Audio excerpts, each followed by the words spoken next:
Forecast and Instructions from Jesus, Part 3. Events, Rapture, Tribulation.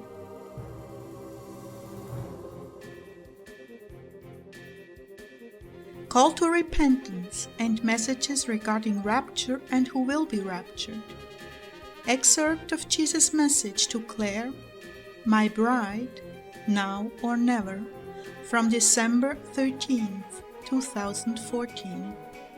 Jesus began, Are you willing to go into your prayer closets and comfort me? Or will you be with the rest, shopping, selling, celebrating, when it all comes down? Where will you be? In the ark? Or at the high places paying tribute to the world? Where is your allegiance? Is it to me, to yourself, or to the world and Satan? Where are the things that most matter to you? In the bank, with your family, friends, with me? Where is your allegiance, my bride? Where will you be when the floodwaters suddenly rush in upon you? I'm calling you now to make that decision. I am calling out to my bride, tearfully. Please, please come with me into the ark of my love. There you will find me suffering, and there you will find my protection. Yes, I'm suffering, and will continue to suffer until evil is no more. Yes, I weep over my bride who has gone to the mall to sell herself once again, abandoning me for the glitter of this world. This is a simple message. There is nothing complex about it. I need her company. I need her comfort.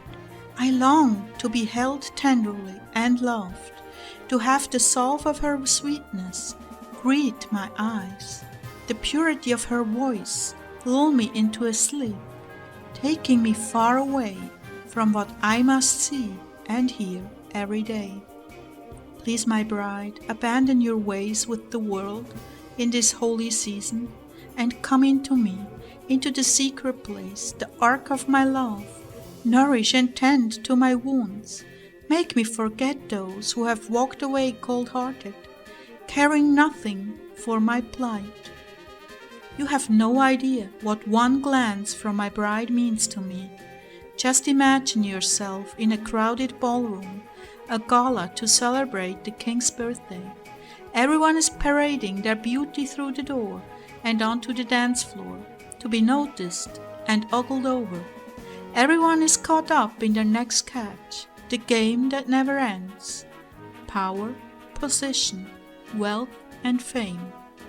Then suddenly, there is the fanfare, all turned towards the door, and in walks the king, reading the minds of every single person in the room. It is an irritation to them to stop and acknowledge him as the fanfare goes on.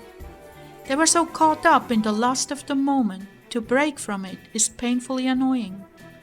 And there he stands, in regal attire, the sovereign of their whole world. As he glances over the crowd, unknown to them, he reads the thoughts and feelings of everyone in the room.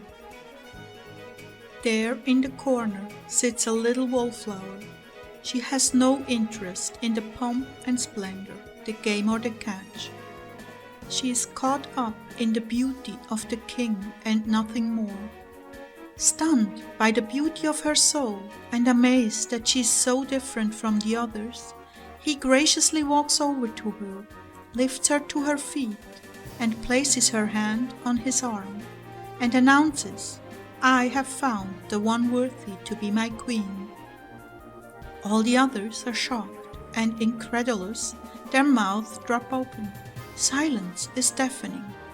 She's an absolute nobody.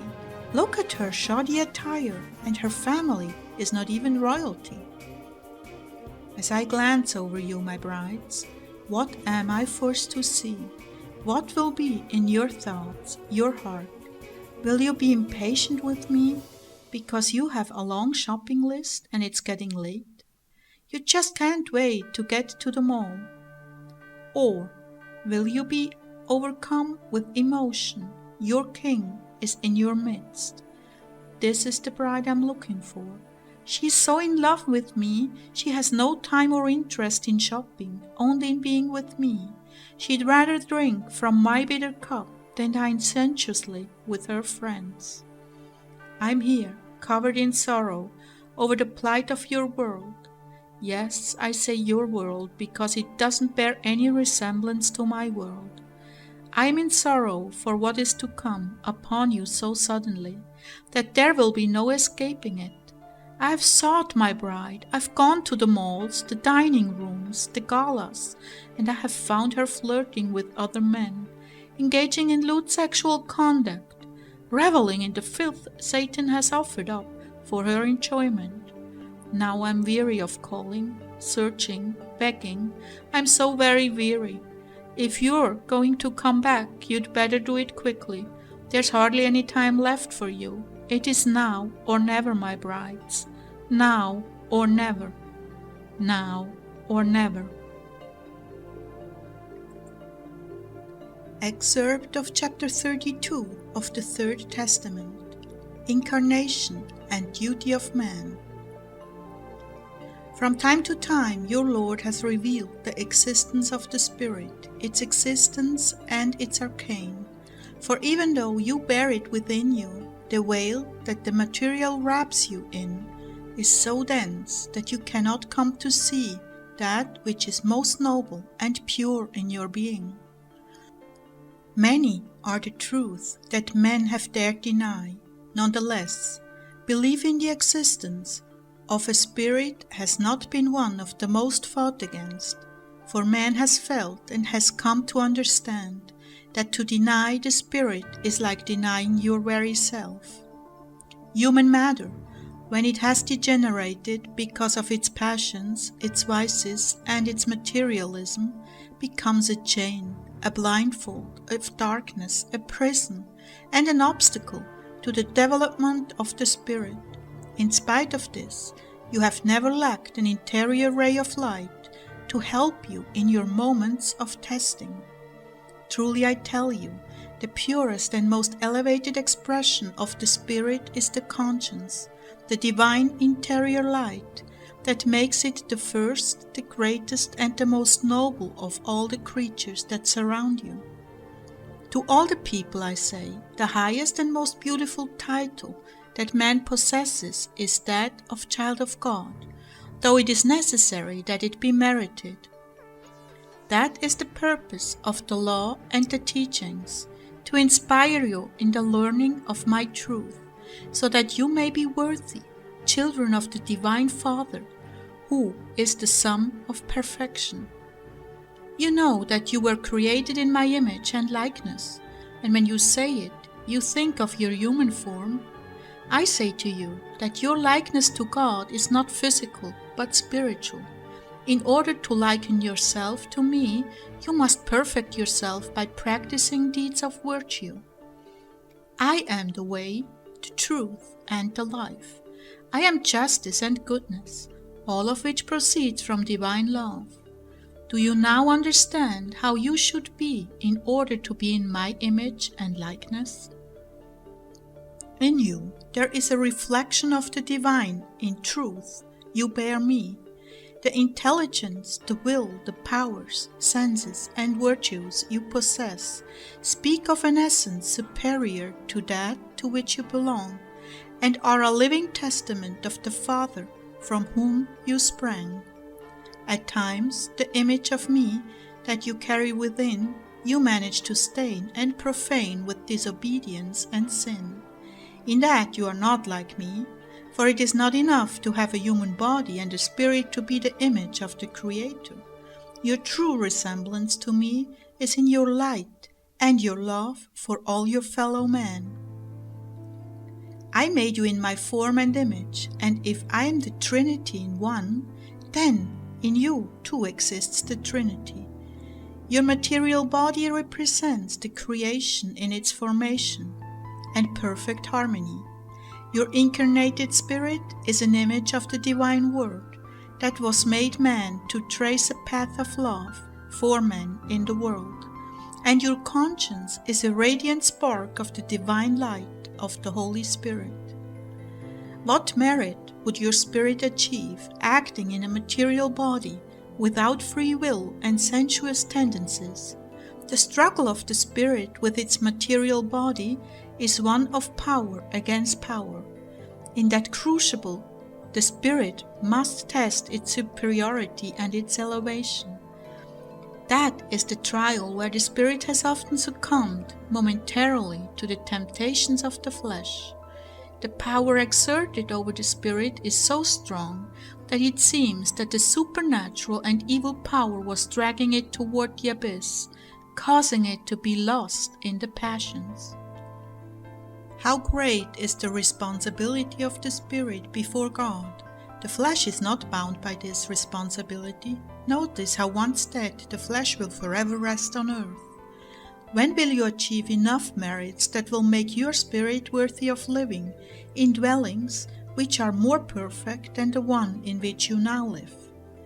The world offers you crowns that only speak of vanity, of arrogance, and of false greatness.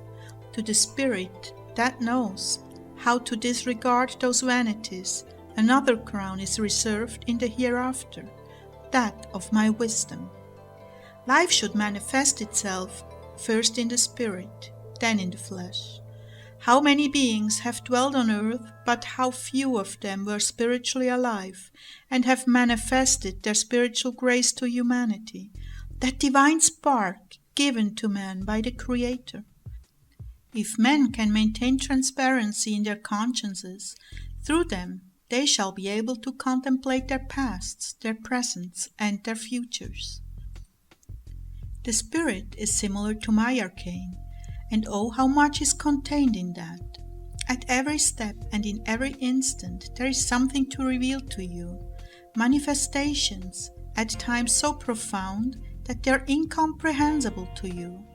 That spark of light that exists in each human is the tie that unites man to the spiritual. It is that which puts him in contact with the beyond and with his Father.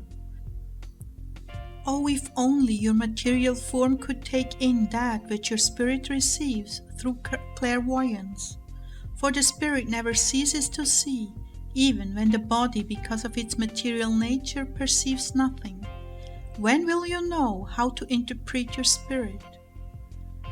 You who do not love life because you regard it as cruel, as long as you do not recognize the importance of the conscience in man, or allow yourself to be guided by it, you will find nothing of real value.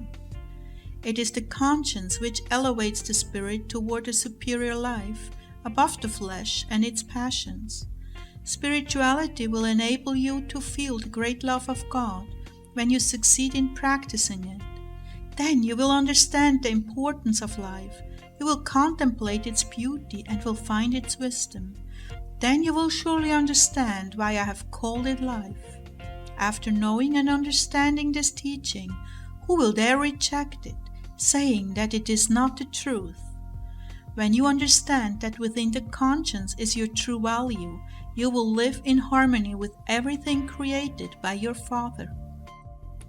Then the conscience will beautify the poor human life, but first it will be necessary for man to withdraw from all passions which separate him from God, in order to follow the path of justice and wisdom.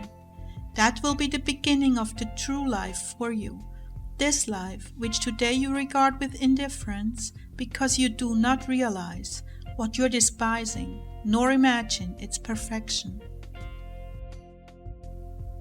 Excerpt of Jesus' message to Clare. Lay down your life and stand beside me. From August 10th, 2016. Jesus began, I am calling you, my brides, to lay down your lives and stand beside me in this race against Satan's tyranny in this country and the world. I'm calling you now, and for the next 3 years, to lay down your agendas for being in heaven and give me your whole hearts as an offering for this country and the world. As America goes, so goes the rest of the world, and now it is your mandate as my spouse to stand for what is right. Back me up, pray, offering every cross you are given, for my kingdom comes, my will be done. You as intercessors are standing at the pivotal point of the entire world's salvation. As this country goes, so will the world follow, and this is but the beginning of a purging of evil in the entire world. Can I count on you to back me up? Can I count on you to stop beating my messengers and pray about what is truly important to me? Can I count on you to be focusing on my agenda rather than your religious agendas and finding fault with everyone and everything I send you? Some of you are so wrapped up in your own opinions and your own lives that you refuse to hearken to my messengers. To you I say, strengthen what remains, lest I come and take even that from you. Walk on the straight and narrow path, not the path of your flesh and fancies. Lay down your lives for me, lay down your opinions, political and religious agendas. Lay down your critical spirits and stop tearing my kingdom and people to pieces. Those of you who will not hearken to this message will find life increasingly difficult, as I allow you to be sifted as never before. Perhaps then it will dawn on you that you are not gathering with me, but dividing and scattering. Perhaps then you will realize, even as the conscience of America has realized, that she has been asleep to the realities and allowing her nation to be stolen piece by piece. In your lives, as things are taken from you, will you wake up and stop dividing my body? I give you this word now because I'm sorely disappointed in you. Where I expected to depend on you for support and encouragement, you have dissembled and destroyed. Perhaps you will see this as the weeks go by, and you notice things are being divided and taken from your lives. Wake up, those of you who think you are for me. Wake up and stand on the right side. And for you, my brides, who have faithfully stood by me on this channel, I will visit you with my choicest blessings and hold you tenderly in my arms, where I shall restore your souls. Drink from the living waters of my heart. Drink deeply and be restored, refreshed and prepared for the battles ahead. With me and for me, you shall do valiantly. Excerpt of the Lord's message to Clare. What is delaying the rapture? From April 24th, 2016. Jesus says, tell them to stop praying for their relatives. Tell them to stop praying for their country. Tell them to stop praying for the world. Then I will come much sooner. Am I to ignore the believers that fast and pray and gather together praying for the nation? Am I to turn a deaf ear to my people when they humble themselves and turn to me? It's just as simple as that, Clare. If you are in such a hurry to be raptured, then stop praying. Lord, the way I see it, forgive me if I'm wrong, there are three kinds of believers. The weary in well-doing, the bridesmaids that fell asleep, but are still waiting for your return. Then the true lovers, who also are waiting and longing, but are doing all in their power to bring all mankind to you. Their lamps are still full. They are the ones who are holding back the rapture, even though they look like the ones who can't wait anymore. And finally, those who have been born again, but are busy in the world and don't want to hear about your coming. Is this your thinking or mine? It's mine. I've put these thoughts in your mind so I could help you see where you stand before me. The ones who are anxious and in a hurry for me to come have not conquered their flesh yet. They are wavering, growing weary, and even falling asleep. Their lamps are empty. They react badly when I'm delayed to the point of wanting to give up and fall in with the rest of the world. Not at all concerned about the lost they do not see. Yes, they give lip service and pray, but they'd rather be raptured now than suffer any more for the sake of the millions who are yet unsaved.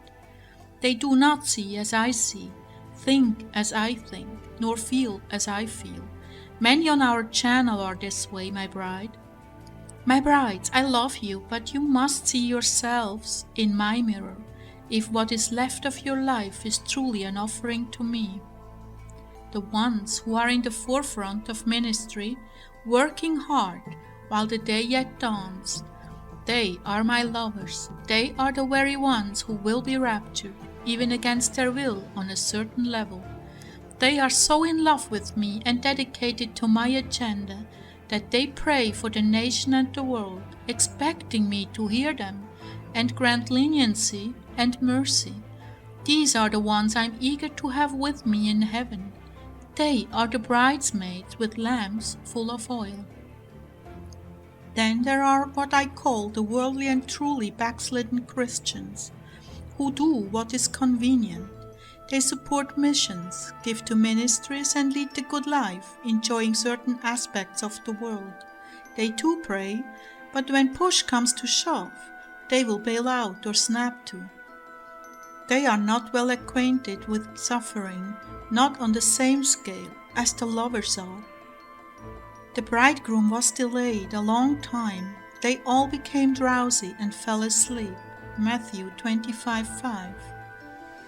He was delayed a long time because he was on a search and rescue mission, and just when he thought the last one was found, more started coming in out of the crevices of the mountain, running towards him.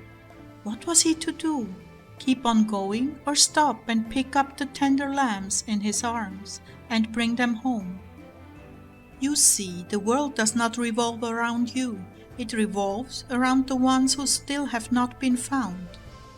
I am not in the position to call the question. The Father is, and when He sees fit, I will get the call to come get you.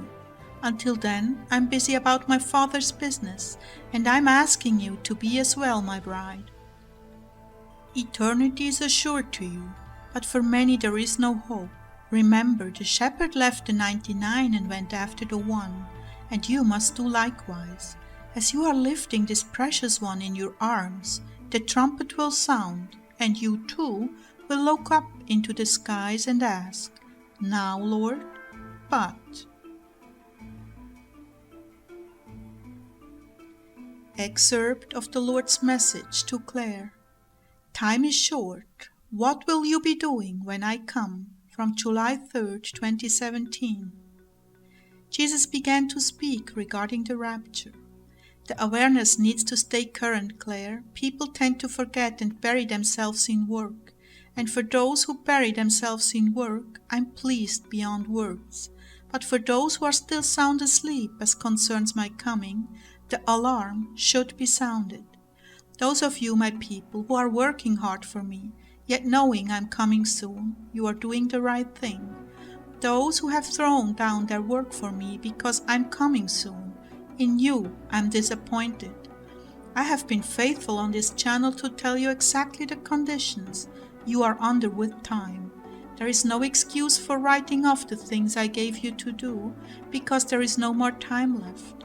That is a lie from Satan, that you have no time to complete your tasks. I would not have assigned them if you could not get them substantially done.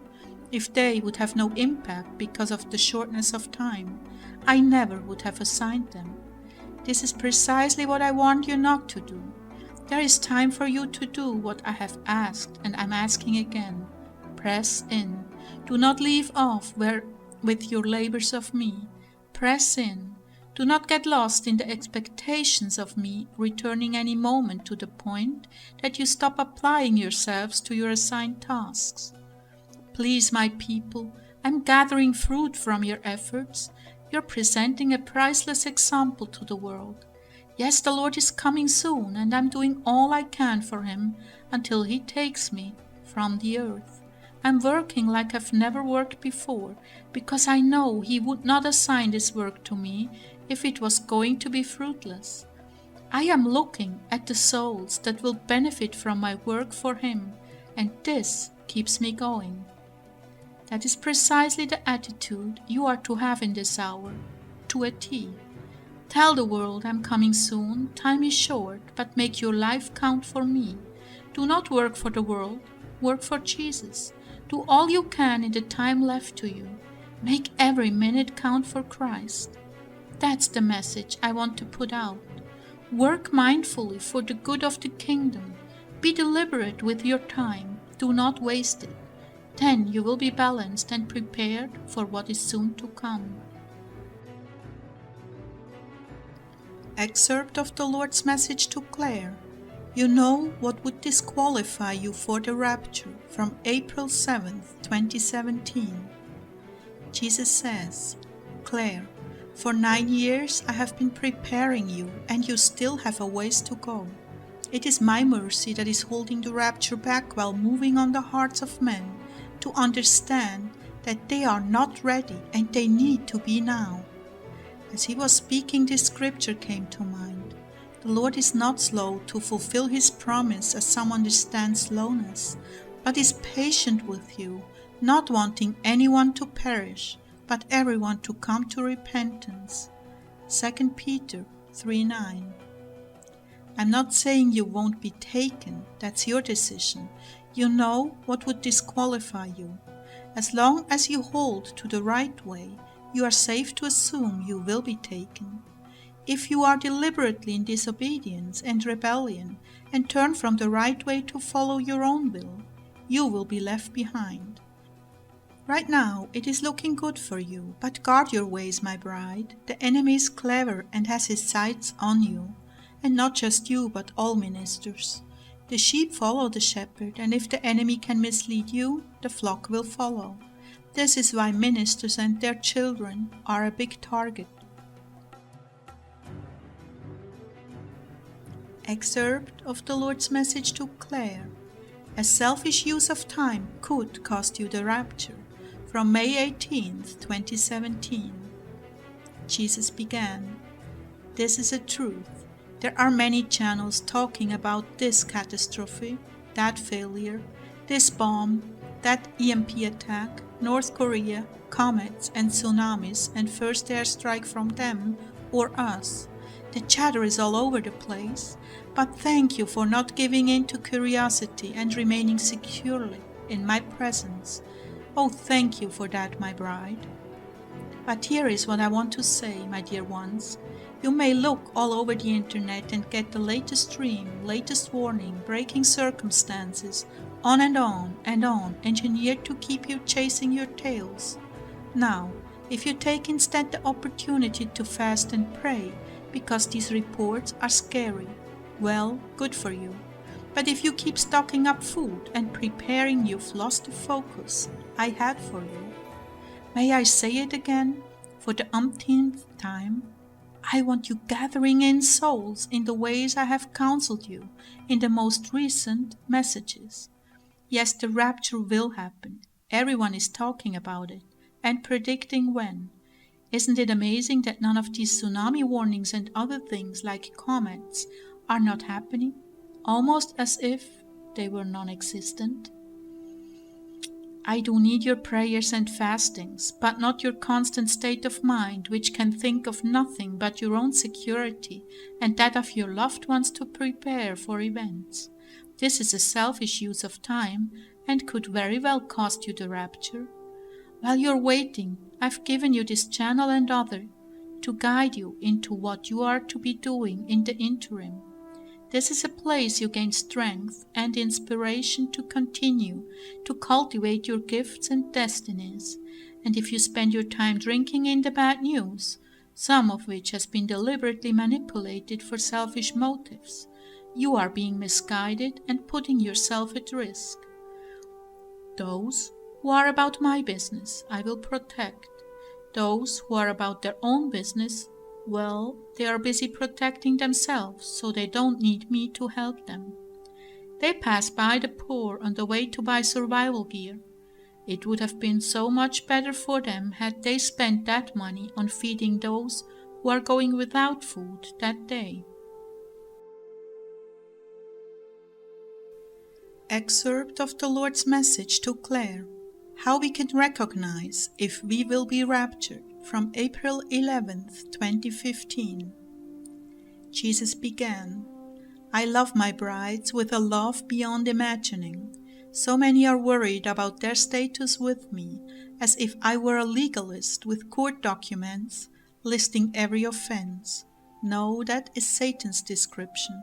I'm more like a lover reading every action of their day with great interest, as a love poem to me. Everything they do out of pure love for me and their brother, this is my consolation. Even on the cross, these marks of affection comforted me as I looked into the future and saw how much they would love me. And so I've accumulated these gifts, these marks of love, and pondered them several times a day. That is, in what you could call a day. Yes, like the petals of dried roses, I contemplate their meaning for me, and I rejoice that I have such as these willing to give for me, willing to deny themselves for me, and see to my needs first. If only my bride knew the great joy I derive from the little things she has done for me, out of pure love and no other motive. Most are motivated by what means the most to them: money, beauty, notoriety, acceptance, opportunity. These are the things that drive them. But then there is my bride. She is motivated by what she can do to please me. My bride is so insecure about the rapture because she equates me with men. Yet I'm not like any man she has ever met. I'm not a vicious, prosecuting attorney. Rather, I'm a lover, counting my rose petals, watching the mailbox for more being sent to me. Every day I anticipate the sweet fragrance of her love, translated into action. Acts of love, showered randomly on those she comes in contact with. I watch to see her heart, so much like mine, wanting to bless and relieve burdens, yet honest and true with those who are in need of correction. My bride, if you have separated yourself from willful sin and are careful each day to love those I send you, you need not worry about being taken to heaven with me. I am looking forward to that day we celebrate our love with such great longing. Are you forgiving injuries and doing good to those who hurt you? Remember how excruciating was my pain on the cross? Yes, well, even in that state, I was looking towards the welfare of the very men who crucified me. Father, forgive them, they know not what they do. And when the crowd gathered around the harlot, caught in adultery, I did not join in condemning her. Rather, I lifted her up to her feet with the admonition to go and sin no more. And the Pharisees took the last penny from the widow. I did not compliment the rich for their elaborate gifts. No, I exalted the little one that gave all she had, while others gave from their excess. And when the disciples fought over who was greatest among them, I was quick to point out that it is the least, the servant, who indeed has primacy. Why? Because this one serves the needs not of himself but of others, consistently, day in and day out, while the rich young ruler is preoccupied in increasing his worldly wealth and position. The servant is eager only to see others increase. Have you been living this way, my brides? If you have, then you need not fear being left behind. I cannot wait for that first dance at our wedding reception. If you have lived the Beatitudes, you need not be concerned about being left behind. More in Part 4. Links to PDF and website below the video.